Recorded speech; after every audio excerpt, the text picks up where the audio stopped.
Nature's own Ozempic or Berberine is all over social media, but does it really help you lose weight? Calling something natural is a bit like blood in the water if you think of scientists as being sharks. We see anything being advertised as natural, and you and me both have that first instinct to say, there's something fishy, pardon the pun, that we can smell here. I was VP at Google for 10 years. Here's the number one skill I looked for at job interviews. Very few people had it. Let's take a guess. What do you think the number one skill someone at Google would be looking for in job interviews? The views expressed in this podcast are our own opinions. They do not reflect the thoughts and values of our employers. You're still relatively new to all of this. We do this podcast both through video and audio. Which one has been a harder adjustment for you to get used to? During the pandemic, everyone went on Zoom and they became quite self-conscious about their appearance, right? But I was considered an essential worker, so I wasn't actually on Zoom that much. So I feel like I'm kind of having this experience now in looking at my mannerisms and thinking, oh, that's a bit strange, or Right. should I wear something different when I'm on camera? But luckily you do some very lovely lighting, Jack, so that keeps me happy. No, you look great on camera. Thank you. You, I think, require a lot less work than I do to look reasonable on camera. For me, it was actually audio that I was confronted with first, because in teaching, they recorded our lectures, but we didn't have fancy cameras in the lecture theaters. It was just the slides, the PowerPoint slides, and the voice. And when I first heard my own voice being recorded back, I sounded like a little kid at the time. Now I had this booming male authoritative voice, but I was much more squeaky back in the day. And it was really obvious the disparity between the seasoned tenure lecturer at the time and me who just started. So that was the big confronting thing. And I found all these vocal tics I had, which hopefully I've removed most of them now. But I think I used to do a lot of weird clicks with my mouth. And I say and a lot. And I say so. These vocal tics, as the editor of these videos, rating when it's yourself. When it's other people, you don't mind so much, because you don't mind if other people look silly and sound silly on camera. It's just yourself. You've got this bad self-image. I always just try and pause if I can't think of what to say, but I know in practice that doesn't always happen. It's advice I give to students as well when they're giving presentations. Everybody tends to rush because they're nervous, but really if they pause or just take a second or even have a sip of water, it's a good trick that everyone uses if they've lost their train of thought. For a dramatic pause before your big point. And speaking of dramatic pauses, welcome to Crossover Connections with Jack Wang, our podcast about science, technology, and careers, productivity. Everything is more connected than we really think in this modern day and age. My name is Jack Wang. I'm a scientist, a microbiologist, as well as a teaching professor at an Australian university. My name's Amanda, and I'm currently working as a manager of clinical research. This is episode 10 in our first season of the podcast, and we like to open each podcast episode with a segment we call The Connect, where we revisit old topics and old headlines we've covered in previous episodes to see how it's been updated. Because the key with all of this research that we've been doing for these podcast episodes, Amanda, is that we're not really looking at primary scientific literature. We're looking at popular news headlines. The first article today is based on a previous discussion we had. Nature's own Ozempic or Berberine is all over social media, but does it really help you lose weight? We talked about Ozempic being a drug or a miracle drug that was made popular by TikTokers, saying it was so amazing in helping them lose weight. You take it and you pretty much just never feel hungry, and you can lose a stack of weight just because it's an appetite suppressant. And we talked about not just its effect and maybe part of its dangers, although I think it has been approved for weight loss. It was shown to have that effect in the trials, and I think it's a higher dose version of it under a different name that's scripted for weight loss. Okay, so its primary usage is not in weight loss. It is for controlling blood sugar for diabetics. It's an insulin alternative. Type 2 diabetes. For type 2 diabetes. But in this case, people are using it for an off-label use. It has a indirect effect of weight loss. That's right. And suppressing appetite.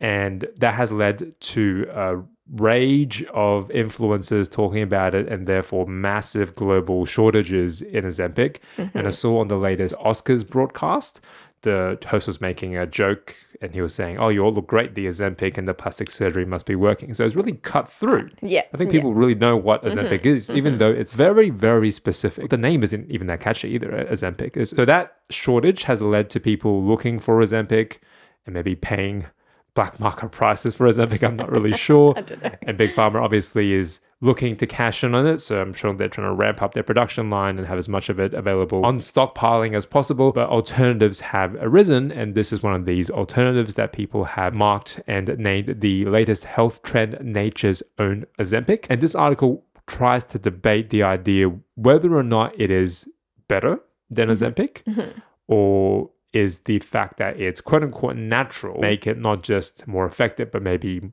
superior in terms of how it damages your body and how it affects you? Always be suspicious of something that's a natural product. A lot of scientists will know, but maybe not the general public, that a lot of the mainstream drug treatments that we use these days actually originated in some way from compounds or molecules that are found in nature, like from plants or animals, neurotoxins, this kind of thing. And then they're synthetically made, but the synthetic manufacturing process can be a lot more streamlined and regulated than isolating something from nature. Also, these natural products, they undergo very different regulations to what an actual drug would. So I'm always a little bit suspicious of something that's a natural supplement because I just don't think it's well regulated, and it could potentially actually be more dangerous than a drug, whereas people tend to think that because it's natural, it's actually quite safe, but it's not always the case. So suspicion is my first thought. What about you, Jack? Nature is home to some of the most poisonous things we've ever seen. Some of the most dangerous poisons come from spiders and snakes and bacteria and viruses. These are all natural, but they are super, super dangerous. Much more dangerous than what we can chemically synthesize or modify often. As you say, the unnatural part of it is usually in service of saving money. That's usually why it's unnatural, because if we let nature do its thing, it's terribly inefficient.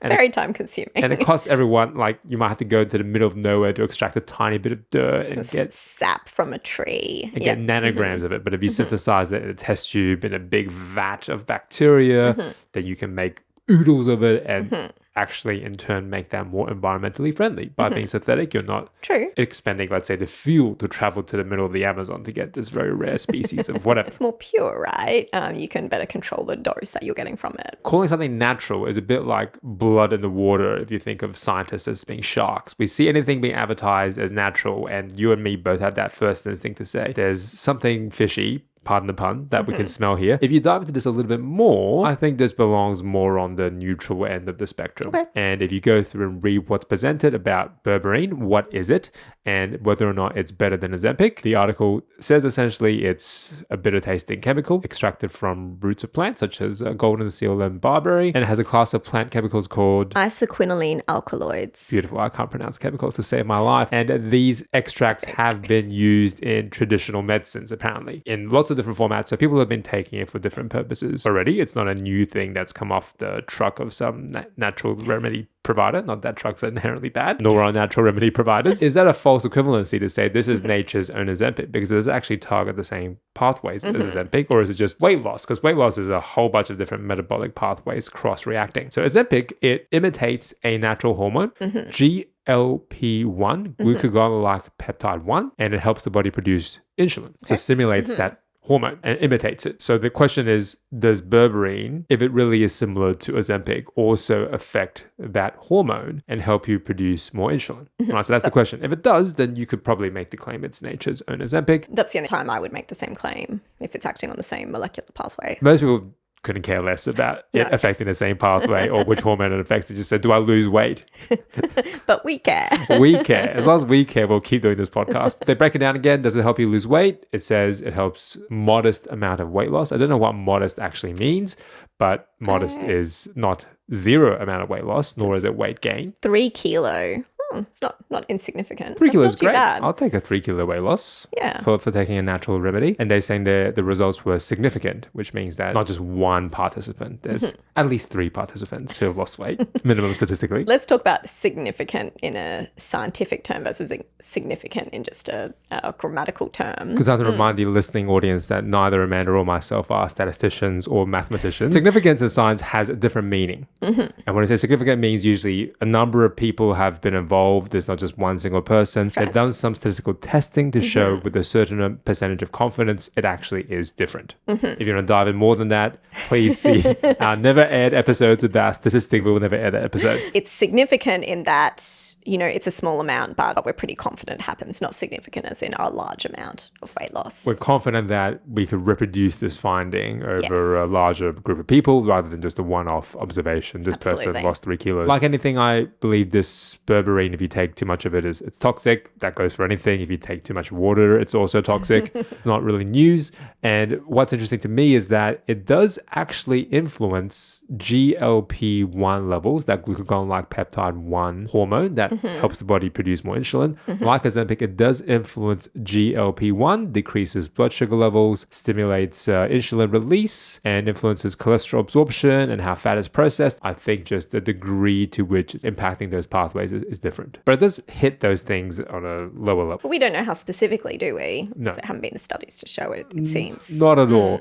And they then go on to say, is it safe? Well, first of all, it's sold over the counter. You don't have to go through a doctor to get a prescription for it, is my understanding, at least in Australia. That could change. Straight onto iHerb.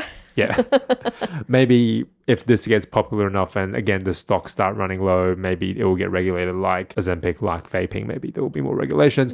But there are side effects: diarrhea, constipation, gas, upset stomach. Large quantities may be fatal. And a reminder that you should always discuss health supplements that you take with your GP, because you don't know how they might affect the other medications that you're taking. So you might think it's not worth a mention, but in many cases it is. From my reading of this, can be argued it's another alternative to Ozempic. I wouldn't say just because it's nature's own, it's inherently better or inherently more effective. I mean, I think it's a little less effective at hitting these pathways, but maybe it affects a broader range of things in a less predictable, less reproducible way. And the key here is that, any new drug, you should talk about it with your GP before launching into it. Conversation article also linked to a systematic review of the effect of berberine, where it goes through the evidence and pretty much supports the things we talked about in the range of pathways it affects and the modest weight loss it leads to. This seems to be a pretty comprehensive study that was not done that long ago.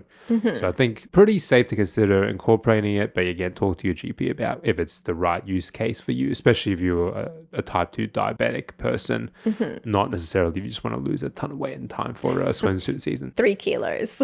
3 kilos. Again, I'll take 3 kilos. And this is a meta-analysis, isn't it? We've spoken about them before, where basically they've taken a whole bunch of different research articles and combined the results to draw some conclusions. Yes. I found it a really good read, but again, we're in the tank for this. If you're not a scientist, this won't be a good read for you at all, I'm going to argue, but you can read the abstract at least and get a sense that you're very literate and very all over the science. That brings me to our next segment, crossover of the week. Our section and segment where we talk about the biggest headline that's hit the news and hit the radars. And this week's headline: Scientist Stats Podcast, episodes reportedly filled with tangents. This is obviously a tongue-in-cheek headline. It's not a real headline. This is to highlight the fact that we are in episode 10, and this is going to be the final episode of season 1 of Crossover Connections with Jack Wang. And as with any season finale, I don't think we'll leave anything on a cliffhanger, because science never stops, never sleeps. The cliffhanger is science will never end and nothing will ever be finished. We are inherently in a field filled with cliffhangers. It will never be finished.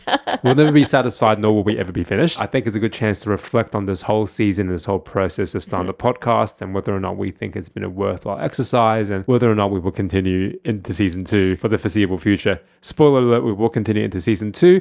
Whether or not it will be good or better than season 1 is an open question, open debate. So I thought we would go back on this first by a bit of a trivia. I thought we could play a bit of a game. Okay. And this is a game for the audience. I'm going to paraphrase very awkwardly in the style of cheesy news headlines. I'm going to be bad at this An already. old headline that we covered sometime during season 1. I'll accept either version of an answer and deem it as correct if the original headline or some version of it, and or for bonus points, the episode number in which we mention the headline. Okay, so let's see if you get either of these. Way. Either of these, you get a point. 5 of these in total. And if you're playing along at home, so this is the game, I will give you a paraphrased, cheesy news version of the actual headline, and you can tell me the existing headline and or what the story was about originally, or the episode that it was from in season 1 of Crossover Connections with Jack Wang. So I'll start with an easy one. Okay, this is the first one. It's not hard at all. Permafrost or permanot? Virus reawakened by meddling scientists. So do you remember what that article was about? Yeah, I can't tell you what episode that was in, but that was about finding dormant species of bacteria, right, that were in Arctic permafrost and could be potentially dangerous in current times because we don't have any immunity. We don't know what they do. Along those lines, I cannot tell you which episode it was from. So that's the correct storyline. I should have put a trigger warning for microbiologists. You misrepresented a virus as a bacteria. That's very commonly done in news headlines. Oh, was When it people a virus? say Okay. there's a new viral infection, and then some of the news will say, oh, the bacteria, the coronavirus bacteria is affecting all these people. So a trigger warning for the microbes. Look, this people out was there. not me mistaking the two. It was just that I thought it was bacteria. In the heat of the quiz moment, you lost your mind and called a virus a bacteria. So yes, this was in episode 5, a story where people were calling it a zombie virus and getting really worked zombie. up over the idea that scientists yet again are going to cause the apocalypse by meddling with what they shouldn't be meddling in. And we interpret it as, well, this virus is waking up and it itself is the zombie. It's reawakened. Forgot the zombie angle. Whereas we in the general public, and I'm going to count myself into the general public now as a member of the general public, thought of it as we will be turned into zombies if this virus is exposed onto us. So it's not that at all, but it's a great clickbait headline. So the headline of the story was these viruses were going to be reawakened to a completely new ecological environment because they were frozen in ice for centuries. So they were infecting things that were much easier to infect back in the day, and they woke up and the whole ecosystem around them has changed. They couldn't even infect things if they wanted to, I guess, is the hypothesis. If they're still very efficient, or probably more interestingly, if they're no longer efficient at infecting things around them. To be fair, it could still be bacteria in there, right? Definitely. And a lot of viruses infect bacteria, right? So that they could be infecting bacteria. And you know, the image that comes to mind is of that dodgy esky. Do you remember that? With the cores that were, wrapped in plastic. Those permafrost cores, which sounds really fancy, but it's just a bunch of dirt. A bunch of dirt rolled up in plastic bags. Long cylinders of dirt wrapped up and put in this foam esky. Yeah, it didn't look like the most stringent safety protocols were in. It didn't look like the pinnacle of innovation, let's say. A lot of people smuggling Cuban cigars. Giant Cuban cigars / boxes of poop. All right, so that's the first one. First point, you didn't get the bonus point for what episode? That was episode 5. So for those playing at home, Amanda is 1 for 1. I was going to guess 5. I was just going to pull it out of the... Well, just make a guess. Yeah, There's no wrong answers in guessing. Okay. Please. Next headline. Earth launches interplanetary assault. Plan backfires. I don't know what this one's going to be. I remember us covering space junk. That's the story, space junk. Is it space junk? So just saying they're launching space junk into the atmosphere. Okay, yes, all right. Yes. Yeah, it makes it sound like we're attacking another planet. Well, we are. We're launching space junk into space, right? Yeah. Okay, so for those of you who missed the story first time around, we are launching conservatively 7,000 kilograms of space junk into space constantly. We don't have anywhere else to put this rubbish, and we're just putting it into space. That's not including decommissioned satellites that are just blowing up. They're not retired by gently landing back on Earth. They're just exploded in the middle of space, at times entering our orbit. Maybe you'll enter other planets' orbit as well. And it has done things like damage the James Webb Space Telescope because it's traveling pretty much at the speed of an asteroid once it enters certain planets' orbits. And the space junk is a real problem that no one has successfully figured out yet because not a single piece of space junk has yet been removed from space. And I think they were just trying to catalog it. They were just trying to say, hey, how many pieces exist? Not how do we get them out? And giant magnets or giant lasers. We were talking about magnets, and I cannot resist saying, I have to say laser beam with my Austin Powers, inverted commas. I'm going to say episode 2 or 3. You got to make a guess. 2. Episode 2. All right, that's bonus points. Great. Okay, so episode 2, that was when we referenced space junk. That's in our back catalogue. Because it was quite a deviation from the topics on our first podcast. I remember that. It was a bit left of field for us. Yes. We went maybe a little bit too far left of field and maybe we're back on track talking about weight loss. Right in our warehouse. Question 3. Rubbing it into your gums won't help.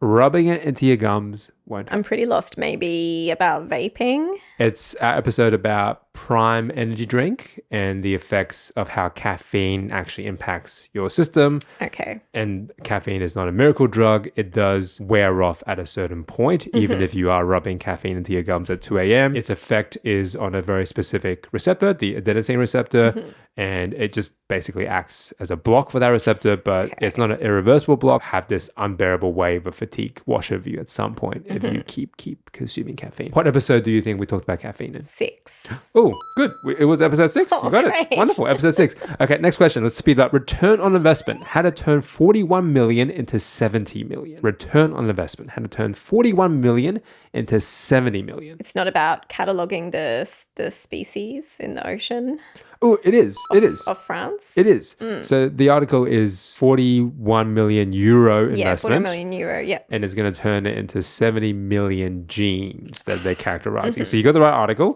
That's the right headline. That was all the way back in which episode? I want to say 2 as well. That was episode 2 as well. Ding, ding. Yeah. You've got an amazing attention to detail for the podcast you appeared on. I don't know if any of the listeners can remember back, but we did talk about... Fluking this completely. there's no such thing as fluking in podcasting. About it. You either got it or you don't. That is all the way back in episode 2. And the very last question here, you're 4 for 4 so far. I'm very impressed. Don't bother coming in. It was something to do with when we were covering working from home, maybe. Okay, we've done a few of those. So which article? Was it the one where we were talking about the 4-day working week? Ooh, okay. So that's relevant. You could argue. I'll give you points for that.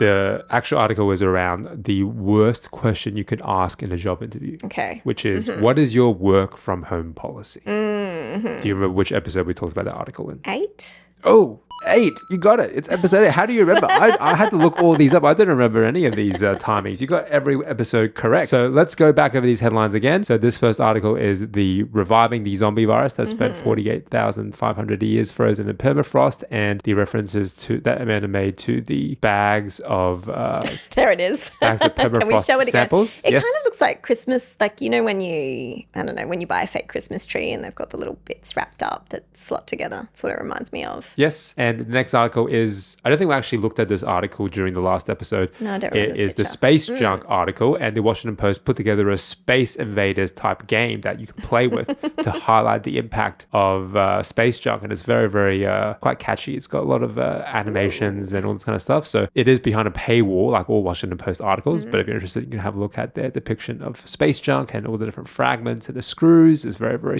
exciting. The next article is about the 41 million to 70 million return on investment. The French government is trying to map the gene of their underwater species to help protect its vast sea life.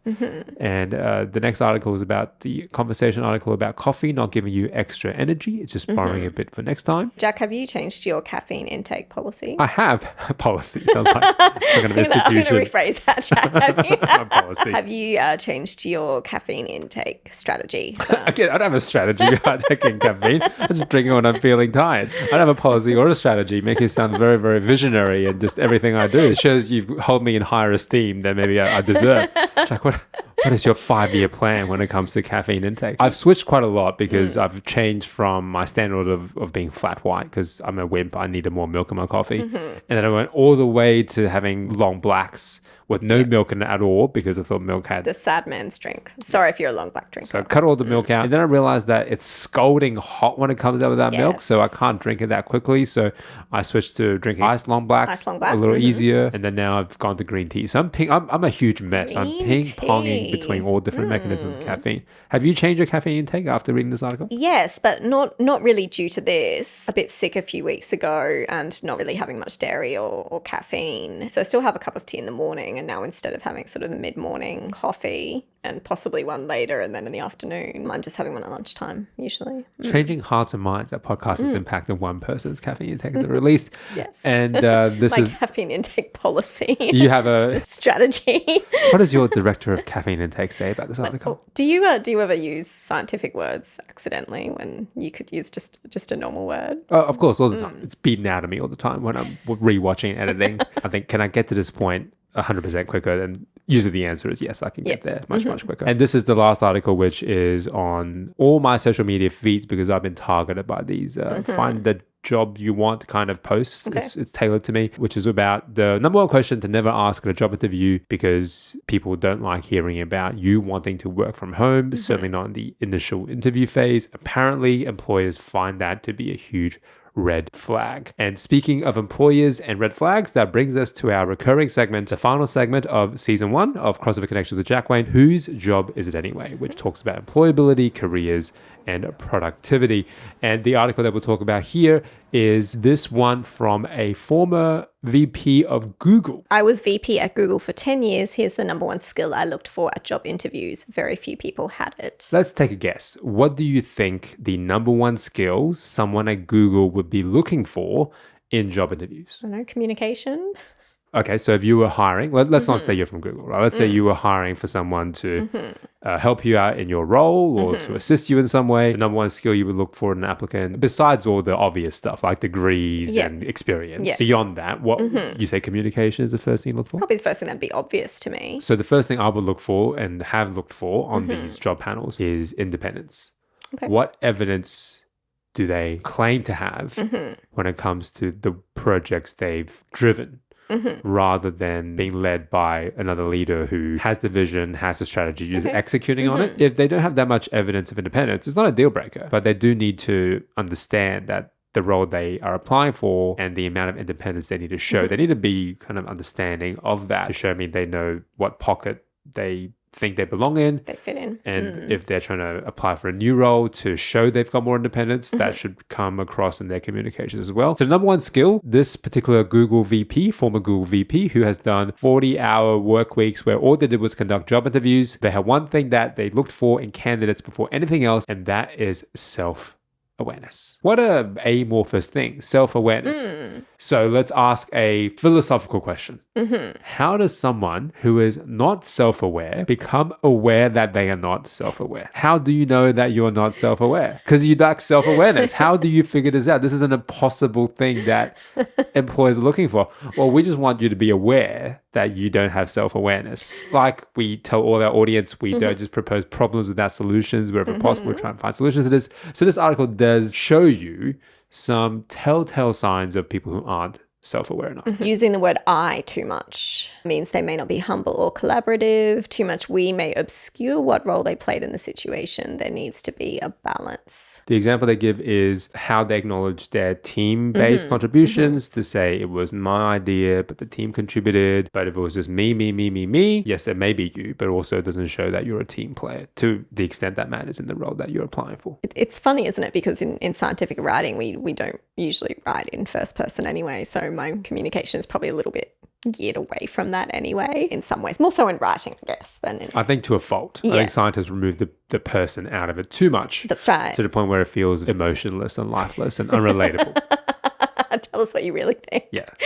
It's worked to our disadvantage in most public arenas. Yeah, absolutely. How would your colleagues describe you? And also, to push on that a little bit, what constructive feedback have your colleagues given you? Okay. And the answer that the applicant gives to that would reveal a lot about how they would view their own weaknesses and areas of improvement, and also how they relate to other people, because if all they hear are the good things people say about them, then that's not great. If all they hear are the bad things people say about them, that's also not great either. Sure. So it's kind of interesting, isn't it? It's interesting. Then the follow-up question they'll say is, if there is some feedback they've received that is constructive from their colleagues, the interviewer would say, well, what have you done to improve since then? Okay. And that gives that sense of self-improvement and orientation towards learning that maybe other applicants don't have. And maybe accepting feedback well. A skill that I'm still working on is the test here. So they've given a self-awareness assessment here. If you're not self-aware, how would you know? Here are some telltale signs. You consistently get feedback that you disagree with. This doesn't mean the feedback is correct necessarily, but it does mean that how others perceive you differs from how you perceive yourself. Number two, you often feel frustrated and annoyed because you don't agree with your team's direction or decisions. Number three, you feel drained at the end of a workday and can't pinpoint why.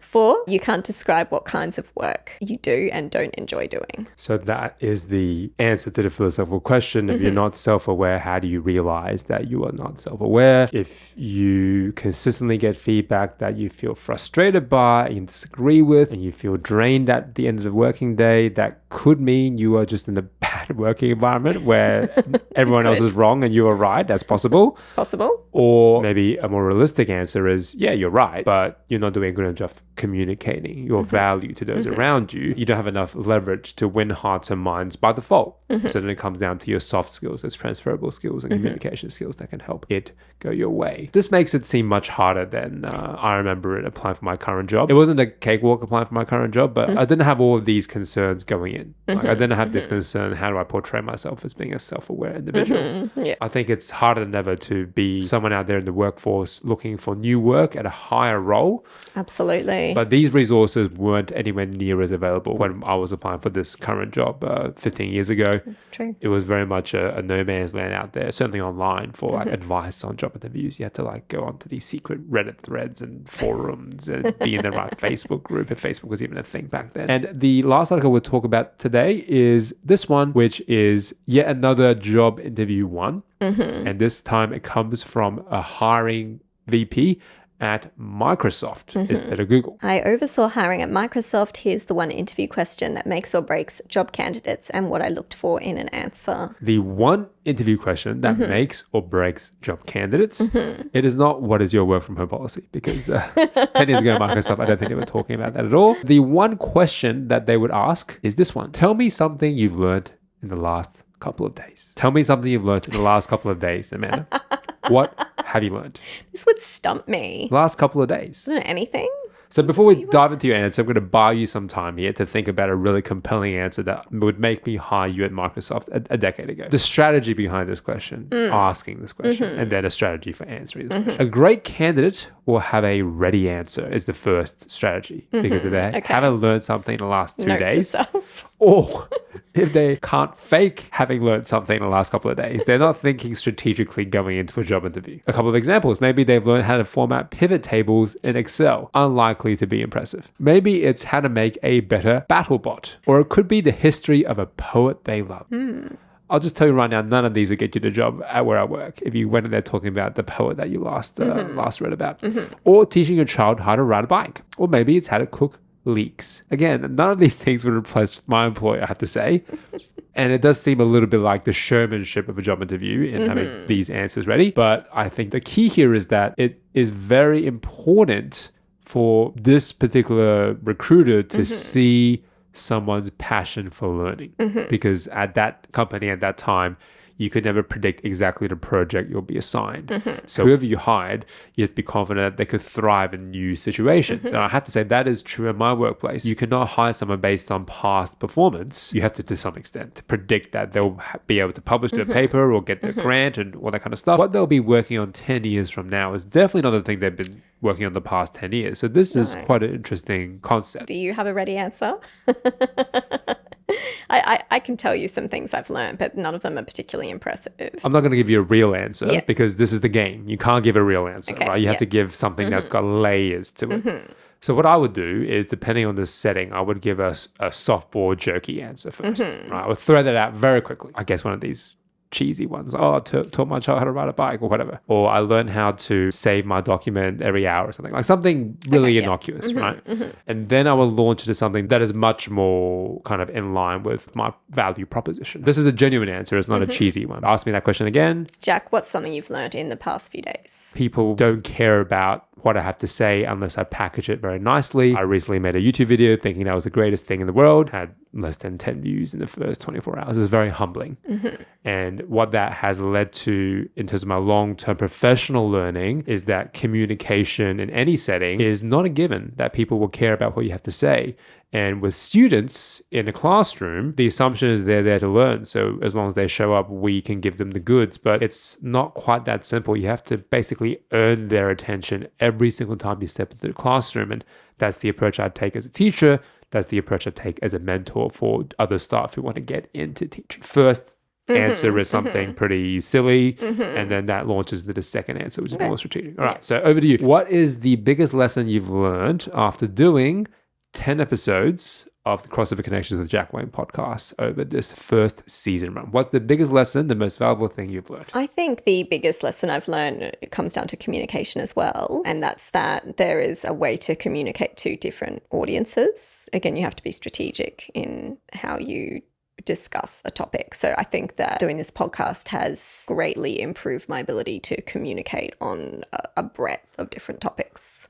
Oh, great. And if I was to answer that question about what I've learned after this season of podcast is I know how to make Amanda look good on camera. It's actually very easy, but making both of us look and sound good is much more challenging. Normally it's just me, myself in this space trying to make myself look like I'm in a movie or something. So that's a little more fun. But with two people, I felt a responsibility to make both of us look and sound good. And I think for the most part, I've succeeded. That's a really, really interesting and valuable lesson. The other part of this is there is a lot of people willing to engage with podcasts, maybe more so than videos. Maybe like the numbers aren't as expansive as they could be, but I've had a lot more interactions with the community through the podcast than any kind of one video that I've made on this YouTube channel. So I think it's been a really useful exercise. And that brings us to the close of our first season. If you're interested in all of our past episodes, this is episode 10. So the entire backlog is on your podcast platform of choice, on Apple Podcasts or Spotify, as well as on our YouTube channel, Biolab Collective with Jack Wang. What I'm not sure about is if I should start a new YouTube channel just dedicated to the podcast itself. Okay. It's exhausting running a YouTube channel. I can't imagine running two. But if you want to find all the podcast episodes on a completely separate channel, please let us know in the comments below and I will make it happen despite my primary instincts of not having to do as much work. It does make it easier to find. But for the moment, you can find the clips to the podcast as well as all the full episodes in a playlist, Crossover Connections with Jack Wayne on our YouTube channel. Amanda, do you have any final words for our audience waiting to listen to season 2 with bated breath? I'm just impressed that we didn't bring up bats once in this episode. Oh yeah, we did. Our recurring segment of Bat Watch had a quick meteoric rise and a quick death. And you didn't ask me any questions about bats in the episode quiz. In the trivia quiz. I think that would have been easy because the answer would have been episodes 1 through to 9. We talk about bats constantly. Every episode is the answer. Every single episode. The intention is to return to season 2, hopefully with a more regular weekly release schedule. I don't think season 1 is completely finished yet. We might have a bonus episode if a certain topic arises in the headlines that we have to talk about that we can't wait to rush back to these marks to talk about. But until then, I'm Jack. And I'm Amanda. I hope to connect with you next time around.